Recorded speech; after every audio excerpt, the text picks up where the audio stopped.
It's Wombat Jones for Ramen Chokehold, and I got a very special guest this week. I have the newly crowned amateur flyweight champion from XFC Viet Ahn Do, all the way over from New Zealand. How you going, champion? I'm good. How are you, mate? Mate, I'm going well, and it's late afternoon over there, about 4:30. You just come from training, did you? Nah, I'm getting ready to go to training. Yeah. Yeah, right, mate. So, mate, let's talk about a little bit before the fight. I met you actually at weigh-in day, and not only that, but I seen you after your weigh-in. You were having dinner, and what I wanted to ask you about was you had your coach there, Hamish Robertson, and you also were having dinner with Brian Ebersole. And what was it like hanging out with those two, talking about old times and the stories that they had, mate? Oh man, Brian, he's a wealth of story. Yeah, he's got all the stories in the world. He's just such fun to hang around with. Him and Hamish as well. They've got the special I don't know connection because they fought before and now they're good friends. So that's always a good thing. And the atmosphere those guys provide us, just hanging around them is just amazing, eh? Yeah, and I caught up with you in the end too, and mate, there's a couple of funny blokes when they get together, aren't they? Yeah, definitely. Add a few beers and yeah, you're on another level with them. So, mate, let's talk about the fight. And you are up against the current champion, Darren Haben, one of my favourite guys in MMA. Such a nice guy. I'm not sure if you knew too much about him before. I know you knew a little bit about him, but we'll get into that in a minute. But, mate, what did you actually see in Darren's game, going into the fight?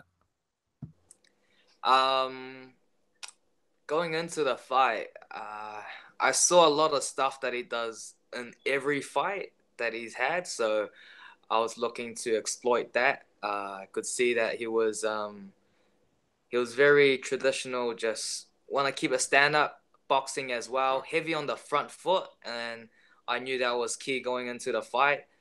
Didn't really have much plan going into the fight, but I knew that leg was there all day. Just wanted to see what he had to offer in the first round, and yeah, he put on a mean poker face as well. So yeah, didn't know how. I knew he was hurt, but didn't know how hurt he was. Uh, yeah, he's just so tough. Sportsmanship. That guy's just unbelievable good. Yeah, what a good guy that guy. And like, did it come a lot easier than you expected? I mean, I know you said that you've seen it, in the tape leading up to the fight, but I know in the first round, and I was lucky enough to be commentating the fight. I know I kept, mentioning how much you were tearing up his front leg. Like, did it come a lot easier than what you thought, or you knew that was going to be there? Nah, I was really prepared for this fight. I knew he was a tough bugger. In some of his fights, I saw he was rock and he came back as well and rocked the other dude. So I was prepared for this. I knew he was tough. So going into this fight, I wasn't like most fight. I'd be like looking for the finish. I know most fighters don't say that. They don't look for the finish. I look for the finish. And going into this fight though, I didn't want to look for the finish because I just knew how tough that guy was. So instead, I just put it all on the line for him.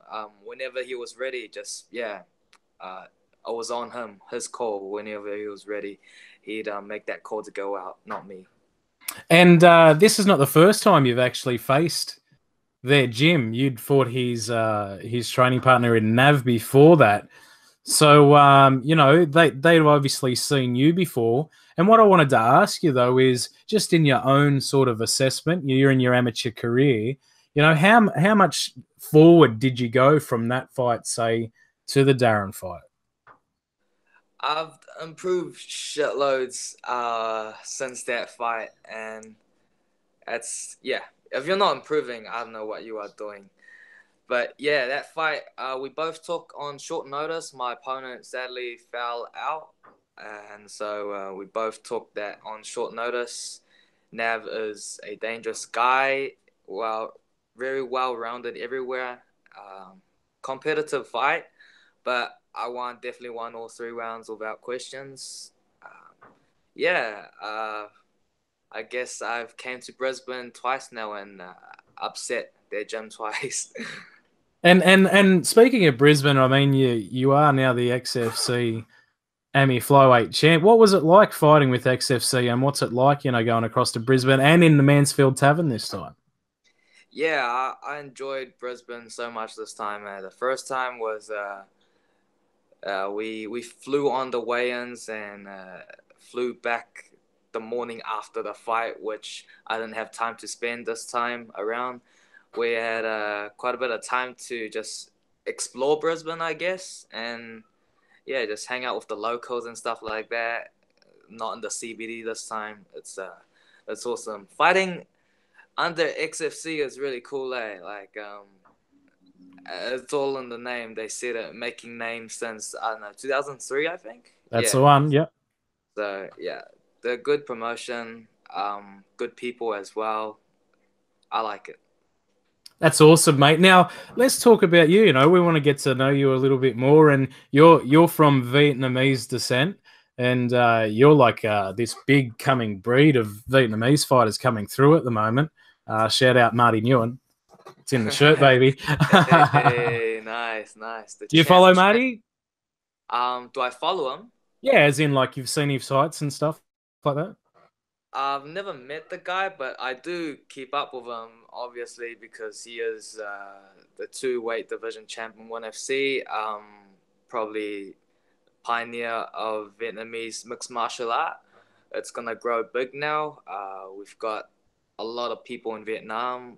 Everyone is, yeah, everyone's got passion in fighting in Vietnam. It's just no one's set a footprint yet. So, Marty, thank you, and yeah, hopefully we'll see some more Vietnamese fighters coming out of Vietnam soon. So why don't you tell us your background, for Vietnamese descent, but you find yourself in Auckland in New Zealand. So how did your family end up there, mate?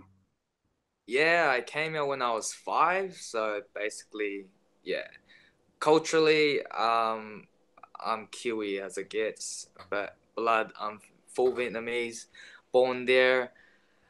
Yeah, just came in when I was 5. I've been going back ever since. Not ever since, but I used to go back every year. Haven't been back in a while now, so can't wait to go back. And yeah, I've got lots of families there, lots of families here as well, so I'm lucky. So quick question. This was not in my question list, but what's better, pho or ramen? Just remember what show you're on, mate. Hey, pho is the best food in the world. It's like, yeah, I've eaten a lot of street foods before, and yeah, pho is just so good. Their banh mi as well. I don't know if you know the banh mi. Banh mi's, mate, it's probably my favorite. Yeah, yeah. It's a lot of our dishes are inspired by the French. French, yeah, exactly. Yeah, economy. So yeah, I love Vietnamese food, but yeah, I don't eat it every day.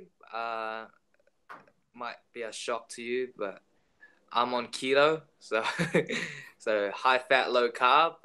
Ever since not say stop eating rice, but take it easy on the rice.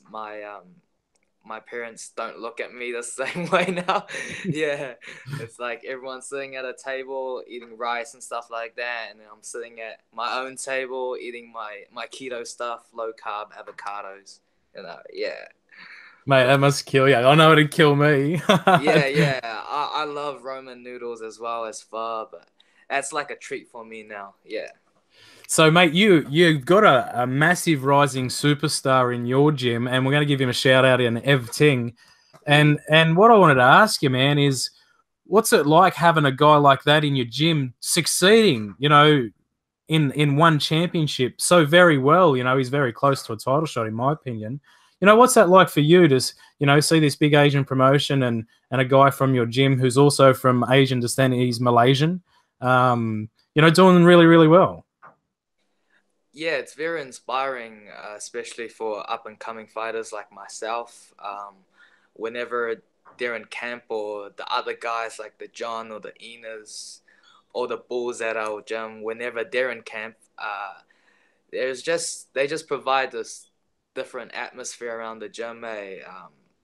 the level, the intensity just goes up. They're pushing everyone, and it's just really good to have them around the gym, just seeing what they go through to be the top of their at the top of their game, fighting for titles, making ways for New Zealand Asian fighters, and it's very inspiring. Yeah, it pushes me and makes me a lot hungrier, definitely. And coming from your Vietnamese and Asian background, where do you sort of put it now? Maybe 10 years ago, everyone was just looking at to get into the UFC. For you, do you look at one now as possibly being, the one that you really want to get into, or is UFC still your dream? To be honest, I want to be the UFC Bellator 1FC champ. It's like, yeah, especially right now, everyone knows UFC. Even though it's top level guys, there's always that one or two guys that are, I don't know, just hanging around other divisions. So to be able to know that I'm the best, I must take out everyone in all organization. Yeah. Woo, baby. We haven't heard that one before. That's fantastic, my man. And how do you plan on getting that done? So you're obviously the reigning champ now. Are we looking to defend that belt? Definitely, I want to defend my belt, even though I'm a Conor McGregor fan. We don't like defending belts, we just like getting new ones. But yeah, definitely, defending the belt will be on my list. And then after that, I don't know, maybe one or two more fights or then pro. Yeah. And if no one's seen your fight, and you can actually catch your fight now, I believe on YouTube on XFC's page there, so check that one out. But if no one's seen it, you're a very flowy striker, and what I wanted to know is, who obviously you just said Conor McGregor. Is that your favorite fighter? Is there any other fighters that you kind of look up to? Yeah, obviously Conor. He's I can say I'm a true Conor fan because I've been keeping up with him since Cage Warrior days. So not a bandwagon guy, but yeah, they all have all those top guys. Actually, they all have something to offer, and I always take a little bit of what he does good and a little bit of what the other guy does good. Just make it my own, I guess. Not copying, just getting ideas. But yeah. I come from a Taekwondo background as well, so that's where a lot of my stance is from, that wide stance. Yeah. And is that how you got yourself into MMA? You started off with Taekwondo, and what was the progression into MMA, mate? MMA. To be honest, I grew up playing rugby my whole life. Rugby was my life ever since the age of 7. And then I added Taekwondo to it, like most typical Asian kid. I did that for about 4 years, and rugby as well. Did basically every sport in high school you could think of, except basketball because, yeah.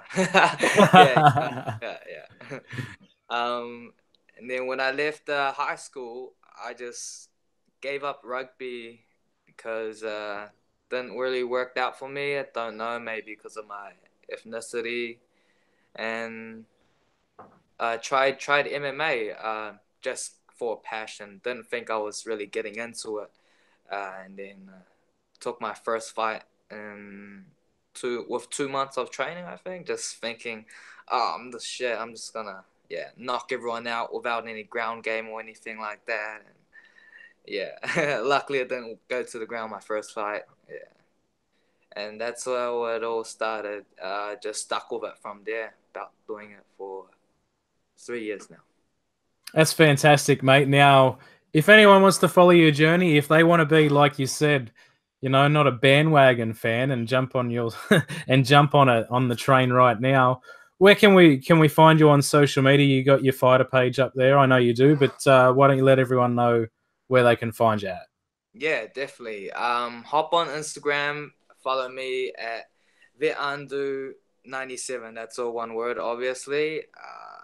for my Facebook athlete page. We're almost at 1,000 likes. Yeah, it'll be a milestone. It'll be Viet Ahn Do MMA, and I don't have Twitter. There's just too much stuff to going on. So yeah, just those two will be good. Well, there he is, ladies and gentlemen, the current reigning and soon to be defending amateur flyweight XFC champion, Viet Ahn Do. Mate, thank you so much for spending some time with me, and we'll definitely have you back on to announce your fight whenever you get one. Yeah. Yeah, no worries, Wombat. Thank you for providing us amateurs and rising stars, I guess, for a platform and just, let people know a bit about us. Yeah, I appreciate it a lot. Thank you. That means a lot, brother. Thanks so much. We'll talk to you soon. Sweet. Yeah.